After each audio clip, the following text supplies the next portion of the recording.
poser la question préjudicielle en disant notre client ne peut pas se présenter parce que la Cour communautaire a annulé les ordonnances.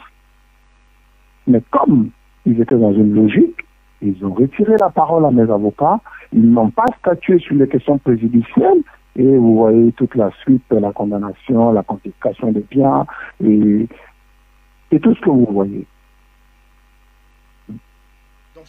Dans cette logique, est-ce qu'on ne devrait donc pas s'attendre à ce que vous fassiez appel devant les juridictions ivoiriennes, vu que Nous avons déjà fait appel de la décision pour la forme, mais nous retournons devant la Cour communautaire de la CEDEAO qui devrait constater que les ordonnances annulées ont permis de me condamner.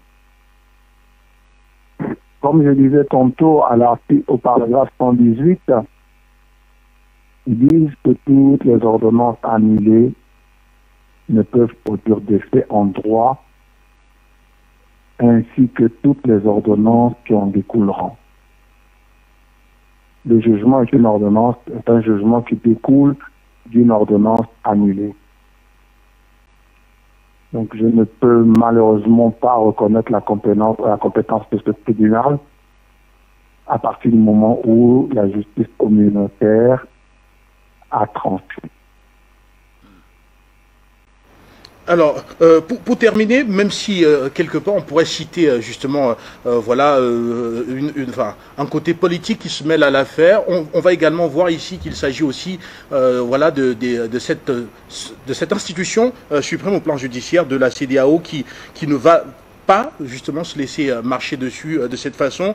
Alors est-ce qu'on va s'attendre à ce que l'on puisse, à ce que vous continuez devant cette cour, ou alors est-ce qu'une solution, un arrangement à l'amiable est aujourd'hui envisageable quand on sait que cela pourrait, en cas d'accord, soulager même l'État de Côte d'Ivoire d'un point de vue de la communication et de l'image, quand on sait que l'État de Côte d'Ivoire peut être perçu autrement en fonction de son niveau ou pas d'acceptation justement de telles décisions communautaires. Un mauvais arrangement vaut mieux qu'un bon procès. Je n'ai absolument aucun problème si une médiation s'ouvrait.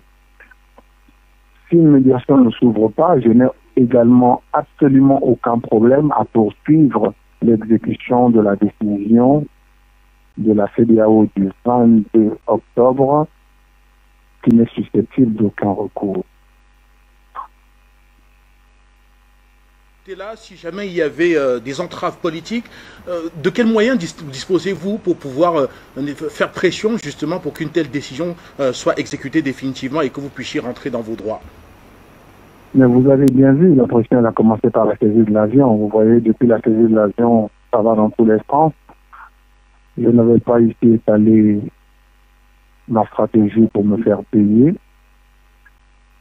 L'État de Côte d'Ivoire a ratifié et a reconnu la supériorité de la CEDEAO sur ces juridictions.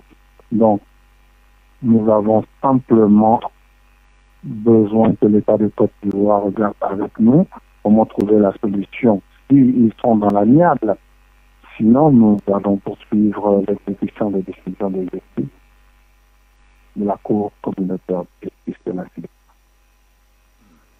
Merci beaucoup à vous, Oumar Diawara, d'avoir accepté de vous exprimer sur la question sur les antennes de la télévision panafricaine. Merci d'avoir accepté. Je vous remercie. Merci. Au revoir. Et retour sur ce plateau de la télévision panafricaine, c'est toujours la palabre intellectuelle. Président Bandakani, vous êtes là, vous avez suivi d'ailleurs notre invité en multiplex, présenter les faits notamment et apporter quelques éléments de vérité par rapport notamment à la saisie, en affirmant très clairement qu'il y avait des actes justement de cette saisie d'un appareil de Air Côte d'Ivoire et présenter également les faits. Première réaction. Tout d'abord, mon cher Fodop, nous nous plaçons du côté de cet Africain, c'est pas, qui est visiblement dans une situation où ses droits, ses droits sont bafoués, sont sérieusement bafoués, et où, n'est-ce pas, une machine politico-judiciaire, n'est-ce pas, étatique, a décidé de marcher sur le droit. pour, n'est-ce pas, en réalité, couvrir ce qui a tout l'air d'une mafia dans laquelle est impliqué, n'est-ce pas, des politiques, des magistrats et des gens qui, n'est-ce pas, manœuvrent autour d'une structure nationale, la Banque nationale ivoirienne, qui avait une filiale, la Banque nationale ivoirienne de gestion, qui visiblement a servi de couverture à des opérations indélicates et irrégulières. C'est de cela qu'il s'agit. Vous ne pouvez pas, mon cher Fodop, à l'issue, n'est-ce pas, d'un rappel à l'ordre du régulateur des marchés financiers de Côte d'Ivoire, on vous dit votre structure, à savoir la banque BNI Gestion, n'a pas d'agrément, n'est-ce pas, n'a pas d'agrément pour rester dans le domaine où il essaie, n'est-ce pas, de s'engager. Alors, à partir de là, cette structure avait déjà un patrimoine qui était évalué ici, je regarde mes documents ici, l'homme n'a rien sans savoir, qui avait un patrimoine immobilier estimé à 7 milliards de francs CFA et une dette estimée à 15 milliards de francs CFA dans le livre de la BGFI Bank, à Abidjan. Donc cette société fonctionnait, elle avait un patrimoine, jusqu'à ce qu'elle soit rappelée à l'ordre par, parlons comme ça, l'autorité de tutelle, qui lui a dit, ce que tu fais là, tu n'as pas d'agrément pour ça. C'est fort de ça que M. Oumar Jawara entre en scène, puisqu'il décide de vendre donc ses actifs. Vous voyez, il entre en scène, il achète régulièrement l'affaire. C'est le problème. Il achète, jusqu'à là, il n'est pas un blanchisseur d'argent. Hein. Il achète régulièrement l'affaire. Mon chef Fodop, il devient propriétaire, il fait des courriers à BGF IBAN, n'est-ce pas, pour dire, écoutez, voilà, il faut qu'on s'entende pour qu'il y ait apurement, n'est-ce pas, de tout ce qui peut être comme contentieux, tout ce qui peut être sujet à caution, n'est-ce pas, dans le patrimoine dont je suis censé être désormais le détenteur. Il ne reçoit pas de lettres, mais le gars se rend compte que, mais ce n'est pas possible, il a été anarqué, puisque, n'est-ce pas, l'évaluation du patrimoine foncier qu'on lui a légué, a été tronqué, il vient de vous le dire, a été tronqué, c'est près de la moitié, mais il engage une procédure. Il engage la procédure en interne, en Côte d'Ivoire, les pressions politiques entrent dans l'affaire, vous avez le ministre des Finances, vous avez la justice à un certain niveau qui entre dans l'affaire, on essaie de le broyer. Le monsieur Oumar Jawara, il est extrêmement téméraire, il va à la cour communautaire. Je ne voudrais pas revenir sur le processus qui a abouti à la Cour communautaire, qui a fait à une époque l'objet de fierté et de vantardise de tous les pays qui en étaient membres. En termes de modernité économique, désormais, les investissements vont être sécurisés dans la région et tout le monde a dit comment, n'est-ce pas, l'intégration était très avancée dans la sous-région Afrique de l'Ouest par rapport à d'autres sous-régions africaines qui étaient attardées. Donc, pour dire que le processus communautaire est, jusqu'à présent, un des éléments de fierté, n'est-ce pas, de dignité, n'est-ce pas, de cette sous-région-là. Donc, c'est sur la base là que Jawara, n'est-ce pas, porte plainte au niveau de la Cour communautaire. Parce que c'est un investisseur. Il a investi près de 2 milliards, près d'1 milliard et demi dans l'affaire qu'il faut. C'est pas du franc. Il a investi de l'argent régulièrement. Et il gagne. Il faut par on appelle ça, l'arrêt, n'est-ce pas, le 22 octobre dernier, au terme d'un long feuilleton judiciaire, il remporte, n'est-ce pas, et la Côte d'Ivoire est condamnée à lui payer des dommages et intérêts fixés à 1 milliard 250 millions de francs, en plus d'une restitution de terres dont la valeur fixée à 20 milliards de francs CFA. Il a gagné. Et comme vous en rappelez, c'est ce qu'ils ont dit, la suprême nationalité, ce sont les chefs d'État de la CEDEAO, n'est-ce pas, qui ont estimé que c'est quelque chose d'extraordinaire pour sécuriser les investissements. Ce sont eux. Donc, alors nous parlons, dans l'espace CEDEAO, les arrêts de la Cour communautaire sont supérieurs aux arrêts, n'est-ce pas, des cours, n'est-ce pas, des États. C'est clair et net. Et une décision de la Cour communautaire est immédiatement applicable, il vous l'a rappelé. Ben, alors, l'État de Côte d'Ivoire refuse de respecter la loi, d'autant plus que c'est une affaire grave, parce que la Banque nationale ivoirienne et la Banque nationale ivoirienne de gestion, ça pose des problèmes. On ne sait pas à la fin si c'est une entité publique ou pas. Si c'est une entité publique ou privée. Il y a ce flou-là avec lequel on joue.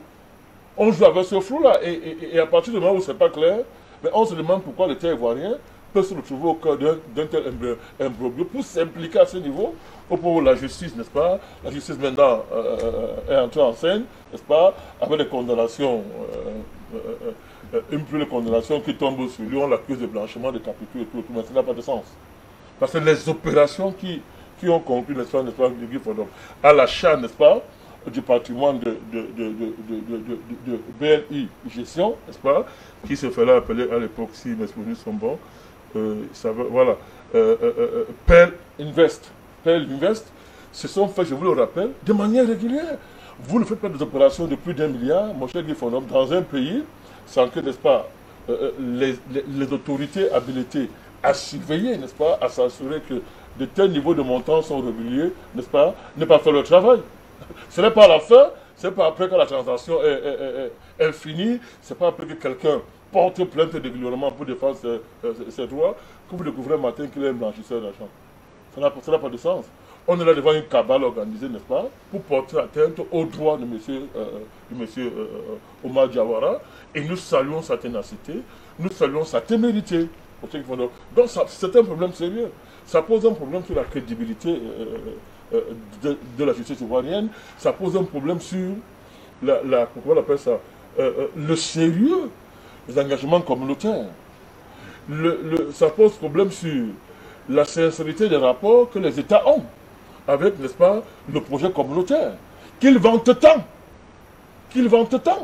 Ça pose un problème, n'est-ce pas, de la crédibilité des instances communautaires face, n'est-ce pas, face à tout investisseur, qu'il soit dans l'espace communautaire ou bien étranger.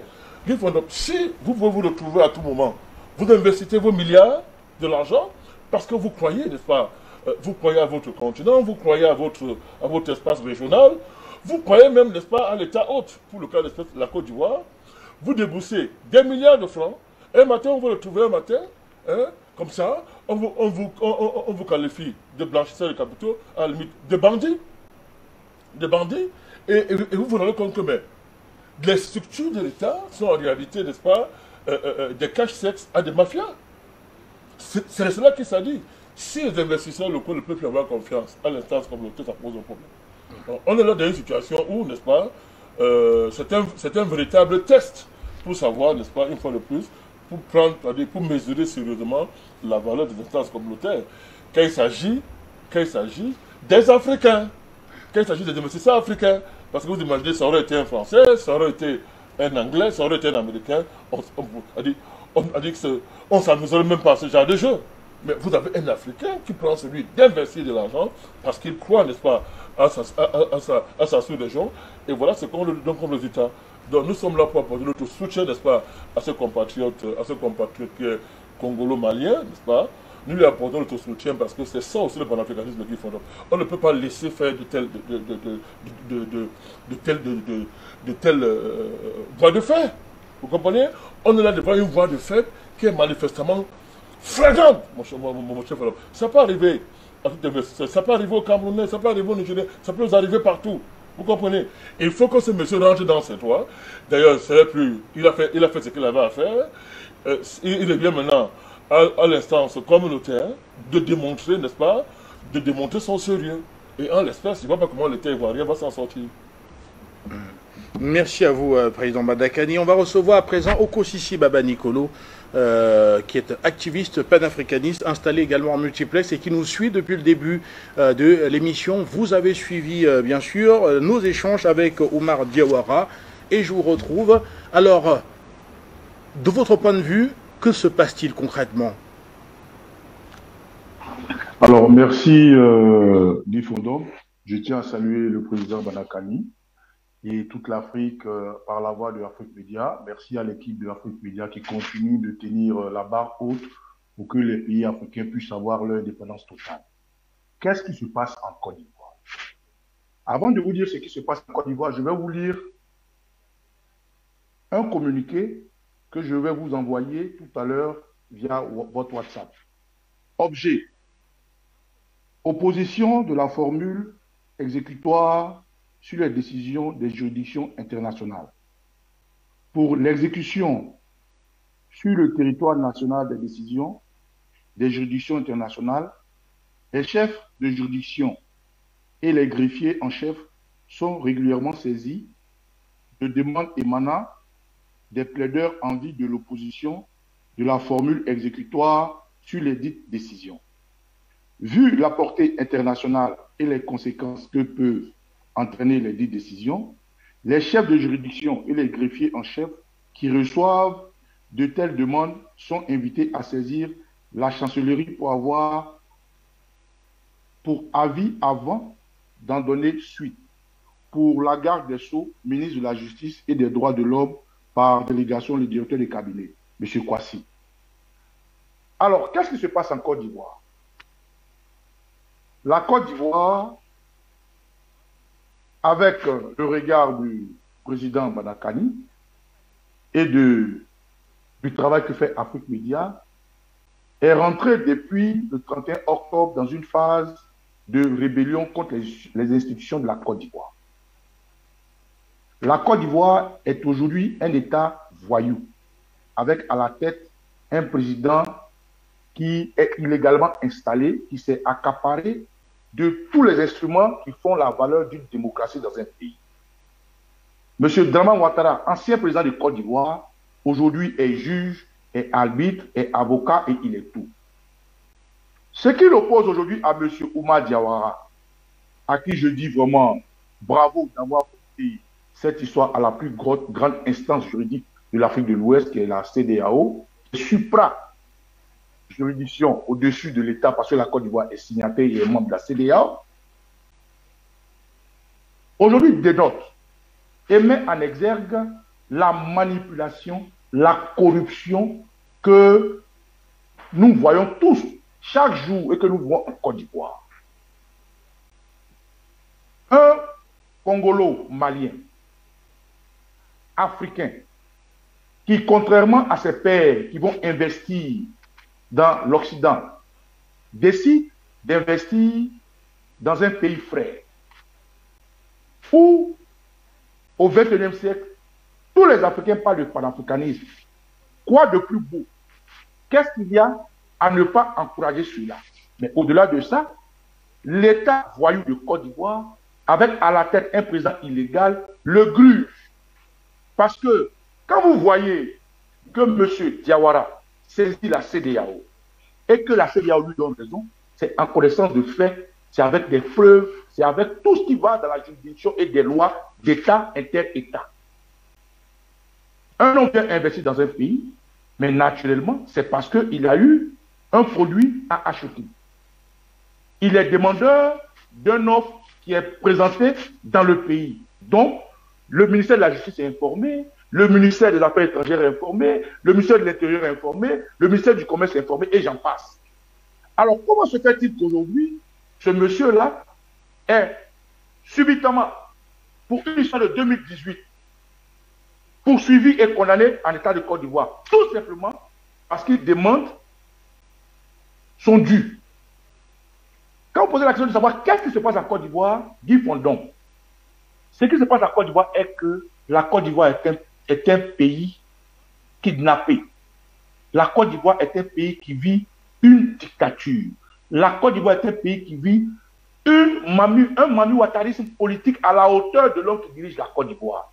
Comme l'a dit le président Banakani, si M. Diawara avait été un Français, ou si M. Diawara avait été un Américain, ou un Russe, ou un Chinois, cela n'aurait pas été possible. Parce que Ouattara travaille pour eux. Parce que Ouattara n'a Dieu que pour ceux qui ont des armes. M. Diawara n'a pas d'armes, mais il a bien fait d'utiliser la voie de la justice qui a débouté M. Ouattara sur plusieurs cieux. D'abord, la CPI l'a débouté. Ensuite, la plainte de Soro Guillaume au niveau de l'Union africaine l'a débouté. Ensuite, au niveau de la Côte d'Ivoire, même la loi de la Côte d'Ivoire l'a débouté. Alors, si vous me posez la question de savoir ce qui se passe, c'est la continuité de la dictature de Ouattara, la continuité de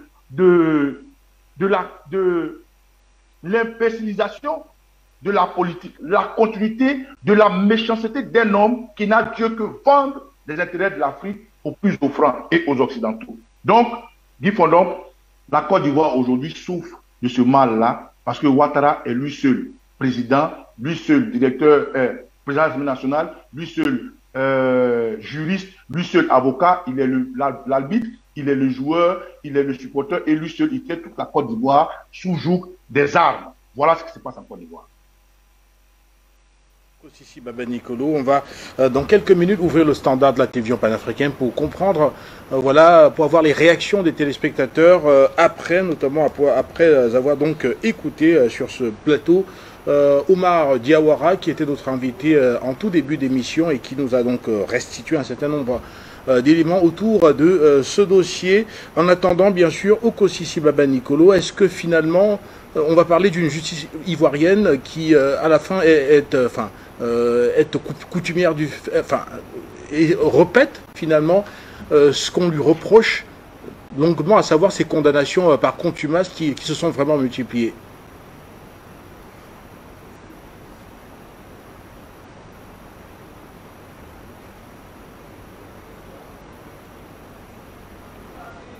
La question est... C'est moi la question? Okosisi Baba Nicolo. Reprenez-la s'il vous plaît, je ne l'ai pas saisi. Alors, est-ce que finalement, on va pas voir, est-ce que la justice ivoirienne, ici aussi, ne vient pas par une telle décision, comme celle de la condamnation d'Omar Diawara, finalement renforcer cette opinion qui la voit plutôt comme étant condamnant absolument et parfois sans le recul suffisant, en parlant notamment des condamnations comme celles que l'on a suivies contre Laurent Gbagbo, Charles Bégoudé, Guillaume Soro. Voilà, une justice qui condamne plutôt vite, avait-on conclu également au sein de l'opinion. Le mot est à sa place. Cette justice est manipulée. Cette justice se fait par décret présidentiel. Cette justice se fait à la tête du client. Oui, aujourd'hui, la justice de la Côte d'Ivoire n'a pas de pouvoir.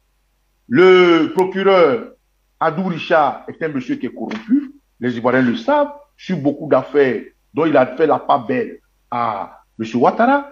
Aujourd'hui, la Côte d'Ivoire, comme vous l'avez dit, on donne à la tête de l'individu, de l'Ivoirien, un décret, un délit qui vient directement de la présidence. Comme ça s'est fait par contumace, effectivement, pour le président Laurent Gbagbo, pour le ministre Charles Blé-Goudé, pour Soro Guillaume et tous les autres. Et mieux, cette justice-là, aujourd'hui, je vais vous dire quelque chose. Un passeport diplomatique, le président Laurent Gbagbo l'avait demandé. Ils lui ont refusé. Il s'est déplacé pour prendre un passeport ordinaire, qui est un droit. Quand on parle de droit, on parle de justice. La justice n'a pas fait part de ça. Charles Blé-Goudé, aujourd'hui, demande un passeport ordinaire pour entrer chez lui. Un passeport ordinaire qui passe plus de temps que la délivrance d'un passeport ordinaire. Et il n'a pas encore reçu. La justice de Côte d'Ivoire est sous une dictature. Les magistrats et les juges sont dans l'instinct de survie.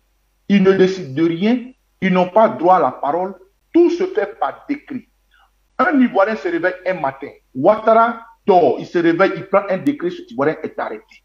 Donc, ce que vit M. Diawara est la même mise de Ouattara et de ses suppôts de l'Occident qui lui donnent cette opportunité. Je vais aussi vous dire autre chose. En Côte d'Ivoire, aujourd'hui où je vous parle, des maisons sont en train d'être détruites. Alors que des gens ont des grosses. Des gens ont tous les documents qui fait d'eux des propriétaires de cette maison. Mais cette justice ne dit rien. Aujourd'hui, des écoles sont cassées. Des mosquées sont cassées. Les Ivoiriens vivent à la belle étoile. Et aucun, même les députés, l'Assemblée nationale, même l'Assemblée judiciaire, le pouvoir judiciaire ne dit mot. Ouattara, lui seul, est président de la République, juge et député. Donc oui, ce qui arrive à M. Diawara est une histoire politique, est une histoire de corruption, est une histoire de mauvaise foi politique, est une histoire de banditisme politique. Merci à vous. On va rapidement retrouver un autre invité. Il s'agit de Camara Maïmouna, qui est activiste également panafricaniste, installé en multiplex. Je vous dis bonsoir et bienvenue. Alors, l'affaire, ce qui va devenir très certainement l'affaire Oumar Diawara contre l'État de Côte d'Ivoire. Quelle est la lecture que vous faites des faits? Vous avez suivi l'exposé notamment du principal intéressé. Vous connaissez les positions de l'État de Côte d'Ivoire. Quelle analyse? Formation de ce soir. Tel détournement de près de milliards de francs CFA par des administrateurs de Béni Gestion. On avait cette dame du nom de Fatou Sakandé qui était l'ex-DG de Béni. Et nous avons aussi Mariam Bakayoko qui est la nièce du feu Ahmed Bakayoko. Donc il y avait une belle escroquerie de la part de Béni qui se trouvait d'abord que monsieur Oumar Diawara n'était pas au courant. 2500 personnes connectées, faites monter le mercure. Qu'est-ce qui se passe? Ils ont ouvert des dossiers et à chaque moment, cette dame de Fatou Sakandé, je vais vous donner un exemple très simple pour pouvoir mieux expliquer, voilà, dans un langage vraiment terre à terre, ce qui s'est réellement passé. C'était comme si moi, la guêpe, je viens en Côte d'Ivoire, voilà et tout, je veux acheter, voilà, je vais faire une promotion immobilière, je viens avec mon argent et tout, et il y a une banque que je contacte et cette banque, voilà, est en collaboration avec une autre, voilà, structure qui est reliée à cette banque qui s'appelle Pearl, Invest. Donc, je paye la structure Pearl Invest et tout, mais dans le même temps, qu'est-ce que Fatou Sakandé et Mariam Bakayoko font? Il faut croire à la banque Béni, 2800 personnes qui ont compté le mercure. Il faut croire à la banque Béni que eux, ils vont acheter un exemple 100 hectares de terrain au nom de la banque. Ils proposent le budget de 100 hectares de terrain. Mais quand on leur donne l'argent et que cet argent est, comme on appelle quelque part, décaissé, il ne faut qu'acheter seulement 50 hectares de terrain au nom réellement de la compagnie. Et l'argent des 50 autres hectares de terrain part dans leur poche, oui, part quelque part comme si c'était en commission. Donc c'est cette marmaille, c'est cette, comme on le dit, ce jeu, voilà, de voler l'argent que cette dame du nom de Fatou Sakandé, qui est l'ex-DG de Béni, et Mariam Bakayoko, qui est la nièce de Amba, et aussi, il y a des personnes comme le conseil administrateur de cette même structure, du nom de monsieur Souleymane Sissé, et monsieur Aoutou Jano, qui est administrateur de la Béni et qui était aussi le DICAP, voilà, du Premier ministre. Qu'est-ce qui se passe? Une belle escroquerie de la part de Béni. Couvrir maintenant les responsables et faire porter le chapeau à l'investisseur, monsieur Oumar Diawara et tout. Maintenant, il faut quoi? Il demande à l'État ivoirien par le biais de l'AGT, qui est l'agent, comment on appelle, judiciaire du Trésor et tout.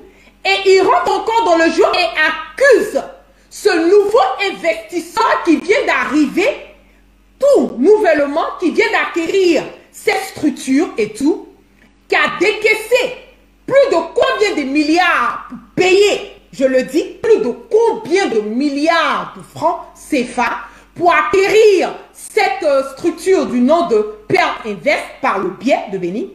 Ils vont maintenant accuser une autre structure du nom de AGT qui vont maintenant, comment on le dit, accuser ce nouveau investisseur en disant que oui, il doit de l'argent et même les promotions immobilières que les gens ont déjà payées et tout, il s'avère que ils disent au monsieur, voilà, de payer cet argent. Le monsieur dit, ok, l'argent que la structure doit, près de 1 milliard et quelques, moi, je vais payer cela. Et l'argent qu'ils ont pris de l'année des acquéreurs des terrains déjà qu'ils ont déjà collectés, Ce monsieur n'a même pas eu encore bien de cause sur ça. Ils encaissent encore cet argent et ils demandent encore au monsieur de payer. Et quand le monsieur commence à rentrer en négociation, maintenant savoir réellement ce qui se passe, il s'avère que il n'a même pas de terrain qui est valide. Il n'y a rien qui est là. Ils ont menti, ils ont décaissé, ils ont pris son argent et ils ne veulent pas assumer leur responsabilité. Et qu'est-ce que Béni fait? Béni, maintenant qui est une entreprise privée, va demander maintenant à l'État ivoirien, puisqu'ils sont dans le, comme on le dit, dans des problèmes, ils vont demander maintenant à l'État ivoirien de faire de Béni une entreprise publique sans aucune preuve. C'est qu'ils sont dans le pétrin maintenant, étant une entreprise privée, ils vont demander à l'État ivoirien maintenant de faire de Béni une entreprise publique. C'est-à-dire que toutes les charges, toutes les manigances, tout l'argent qu'ils ont eu à voler et tout, ils vont maintenant rendre ça public. Et le monsieur maintenant se plaint. On essaie de voir comment trouver des voies et moyens pour lui donner son argent. 3000 personnes connectées, faites manquer le mercure. Il refuse de donner l'argent au monsieur. Et en plus de cela, maintenant c'est lui, maintenant on va poursuivre à la justice. Que parce que l'argent qui était, comme on le dit, décaissé au niveau de, qui a été donné au niveau de Pearl Invest et tout, cet argent a été repris par une autre structure. Donc maintenant, on lui dit non, que le monsieur, il doit 15 milliards de francs CFA, alors qu'il n'a ni queue ni tête dans cette histoire. La Béni maintenant envoie un courrier et comme je l'ai dit, elle demande à l'État de Côte d'Ivoire et demande à l'AGT de les aider à faire une entreprise publique. J'ai dit ça. Maintenant, qu'est-ce qui se passe? Le ministre de l'économie et des finances essaie de faire une médiation pour trouver des solutions à l'amiable entre les responsables de Béni et M. Oumar Diawara. La juge d'instruction du 5e étage, qui est du nom de Madame Abane Esso, bipée Madame Abane Esso, elle prend le dossier et maintenant elle essaye de noyer encore monsieur qui a perdu plus de combien de milliards de francs CFA. Elle veut noyer le monsieur, elle veut piétiner le monsieur, elle veut passer le monsieur pour quelqu'un qui n'est pas honnête, pour quelqu'un qui a détourné de l'argent, alors que les personnes qui ont détourné l'argent sont calées. Au fait, on ne comprend plus rien. Et cette juge de l'instruction, Madame Abane Esso, elle qui a pris le dossier, vous savez elle est qui, Madame Abane Esso? Elle est la maîtresse du ministre Sanson Kambili. Et je mets quiconque au défi de ça. La juge 5e étage, Madame Abane Esso, épouse Abane, qui a pris ce dossier en main, est la maîtresse du ministre Sanson Kambili. Et puis je la mets au défi. C'est dit que je mens là. Son cassement de pafo va ressortir. Ce n'est pas un débat. Vous connaissez la guêpe. Je ne suis pas là en train de, comme on le dit, m'amuser, tournant en bourrique dans ces, comme on le dit, dans ces jeux. Non, non, je ne rentre pas dans ça. Je te mets au défi. Preuve à l'appui. Le 27 octobre, le monsieur ne trouve pas gain de cause. Maintenant, la Cour de cassation l'avait interdit d'abord le dossier à cette dame. La Cour de cassation a interdit le 27 octobre 2020, interdit cette dame, elle juge Blanche Abane, le dossier. Qu'est-ce qui se passe? Elle va maintenant à la contre encore de cette même cour qu'il a interdit l'accès à ce dossier parce qu'on trouvait qu'il y avait de nombreuses, comme on le dit, irrégularités. Voilà. Elle part maintenant, elle obtient une ordonnance de la présidente de la cour, Madame Chantal Camara. On lui dit non que elle ne peut pas gérer ce dossier parce que on a l'impression qu'il y a des intérêts personnels qui sont derrière et elle ne veut pas dévoiler. On lui dit, on t'arrache ce dossier, on remet le dossier normalement à quelqu'un d'autre.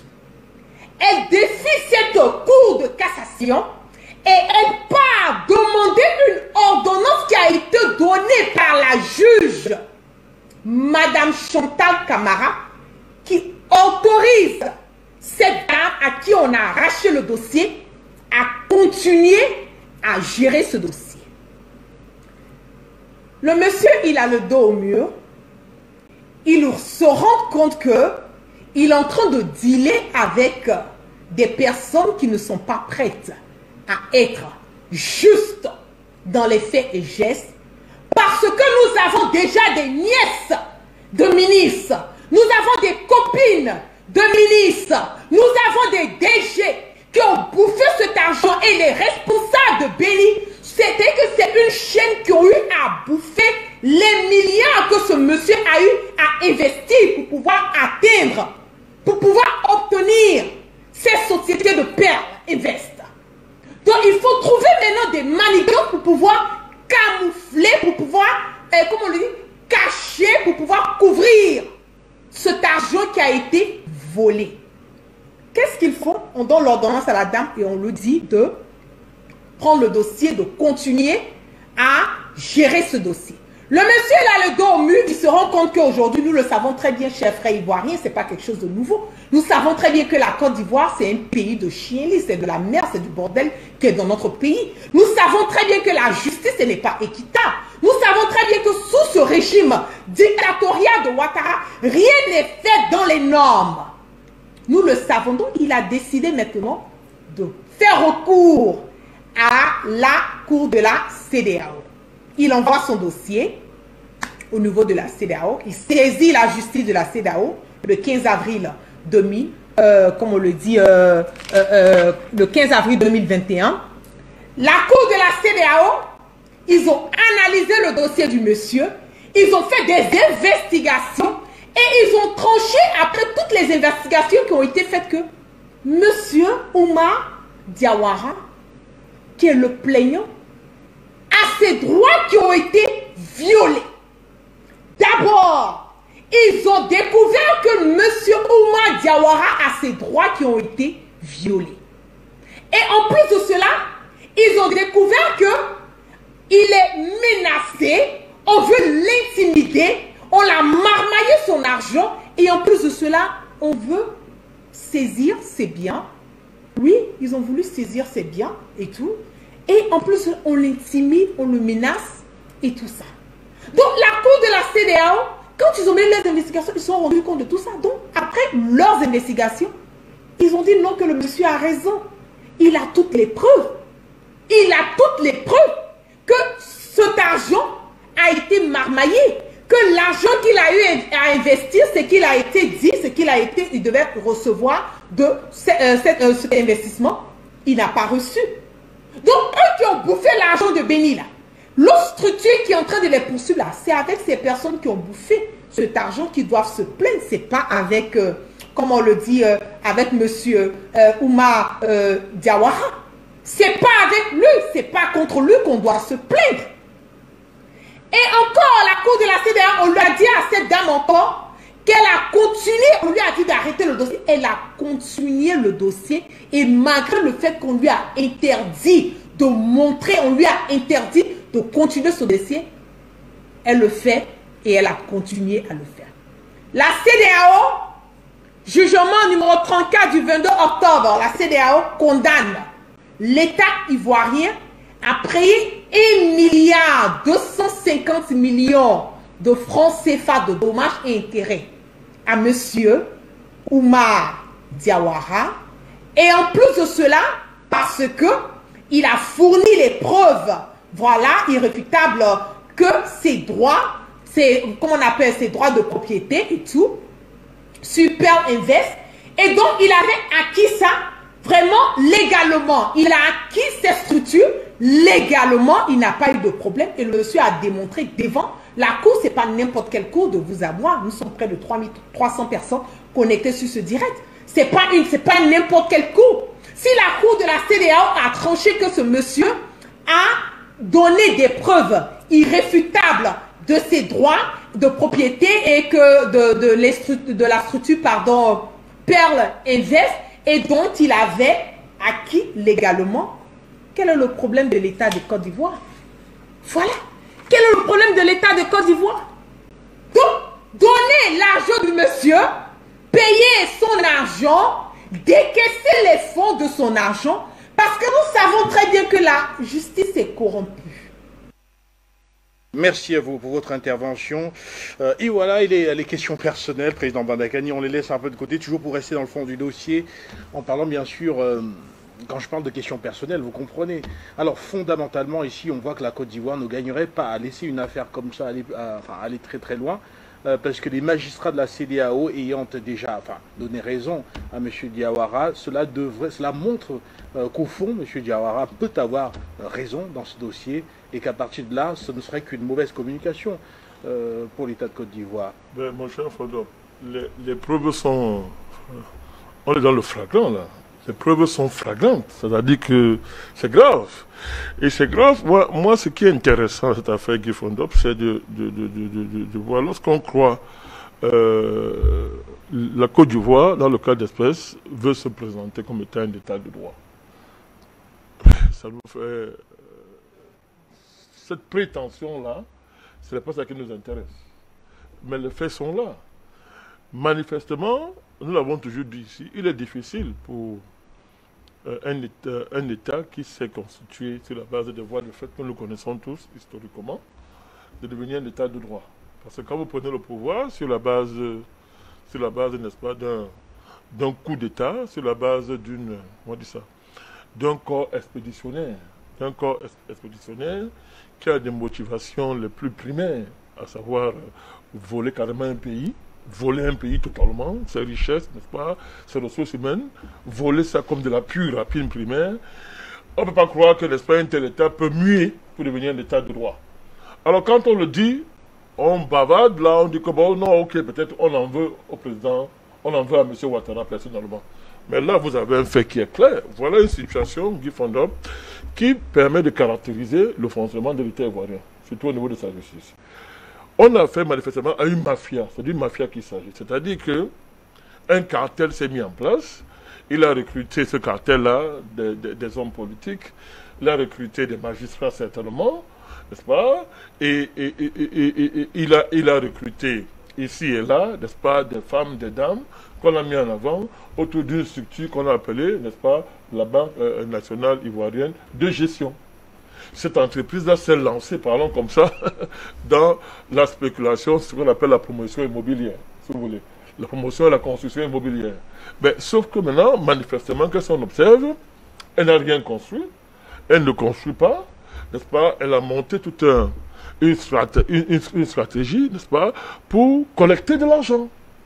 Et une fois que l'argent est collecté, on décide de se servir de ses positions politiques, n'est-ce pas, pour intimider les gens, les faire peur et dresser la machine judiciaire, n'est-ce pas, contre le droit. Dresser la machine judiciaire, retourner la machine judiciaire pour écraser, n'est-ce pas, ceux qui ont cru. Ceux qui ont cru que la Côte d'Ivoire était un État de droit, n'est-ce pas, et qui pouvaient, n'est-ce pas, s'engager, n'est-ce pas, dans l'aventure des affaires sans avoir peur. C'est le cas de M. Omar Diawara. Est-ce qu'on va punir ce monsieur parce qu'il a cru? Il a cru à ses discours. Nous, on parle ici depuis 10 ans. Bon, des gens croient que la Côte d'Ivoire, c'est l'État de droit. M. Omar Diawara a cru que l'État de droit existe en Côte d'Ivoire. Que les magistrats sont sérieux. Que les magistrats ne vont pas courber les chines, n'est-ce pas, devant la tentation mafieuse. Il a cru que, n'est-ce pas, il y avait une certaine éthique, n'est-ce pas, n'est-ce pas, en Côte d'Ivoire, qui présidait, n'est-ce pas, au comportement, n'est-ce pas, des magistrats. Il a cru à ça. Mais manifestement, il se rend compte que c'est terrible, mon cher, c'est terrible. Ce que ce monsieur vit est terrible. Ça peut arriver à n'importe quel citoyen, à n'importe quel homme d'affaires, n'est-ce pas, de l'espace communautaire, qui veut investir dans un de ces pays-là. C'est ça qui est grave. C'est-à-dire que vous pouvez sortir 1 milliard, vous mettez dans une affaire, et on vous punit pour ça. On vous escroque votre argent, et on mobilise l'appareil judiciaire pour vous intimider et vous faire fuir.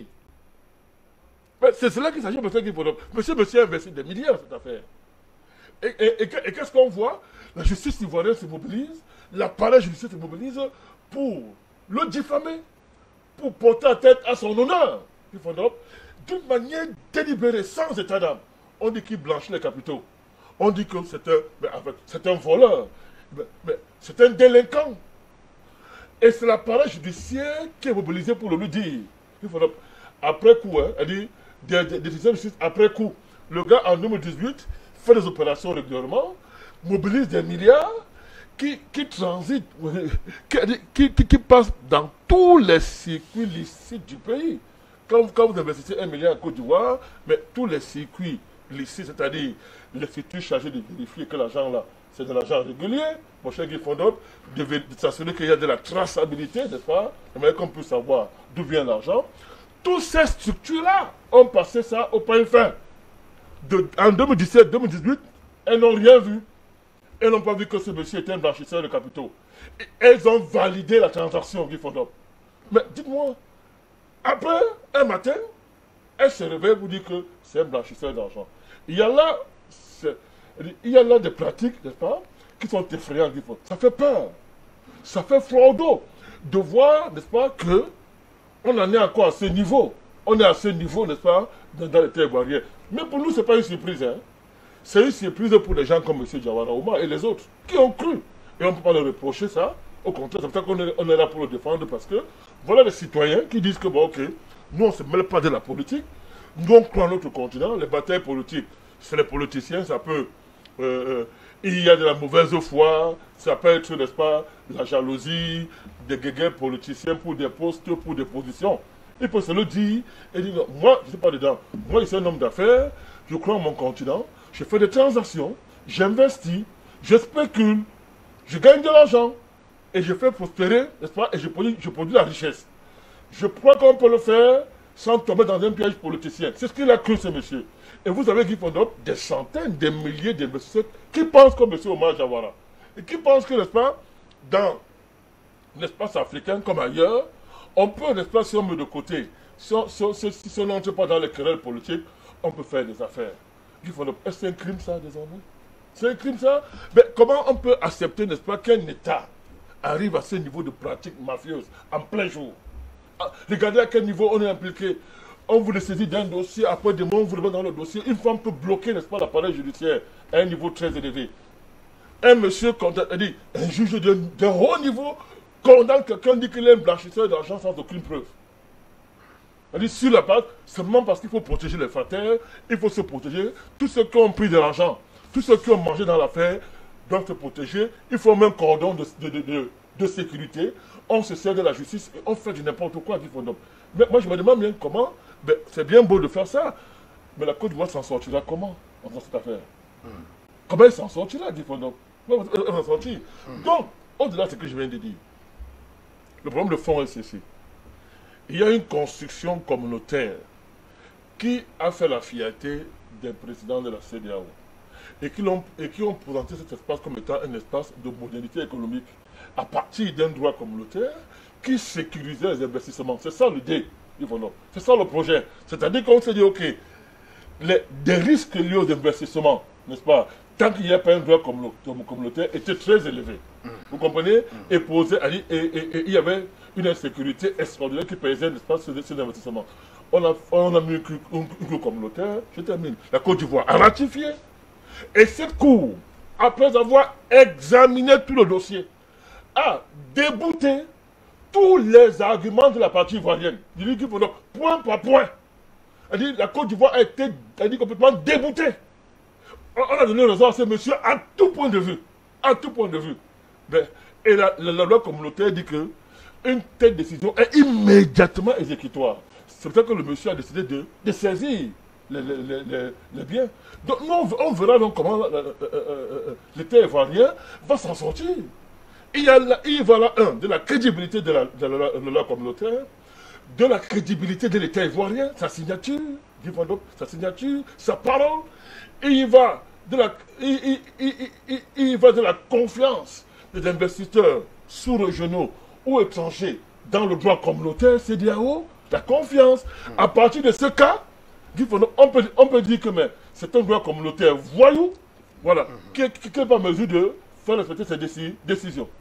Merci à vous, Président Madakani. Merci également à Okosisi Baba Nicolo. Merci à Kamara Maïmouna. Merci voilà, à Oumar Diawara qui a accepté d'être notre invité en première partie de cette autre édition de la Palabre intellectuelle. Je vous souhaite une excellente soirée à l'écoute de nos programmes qui se poursuivent.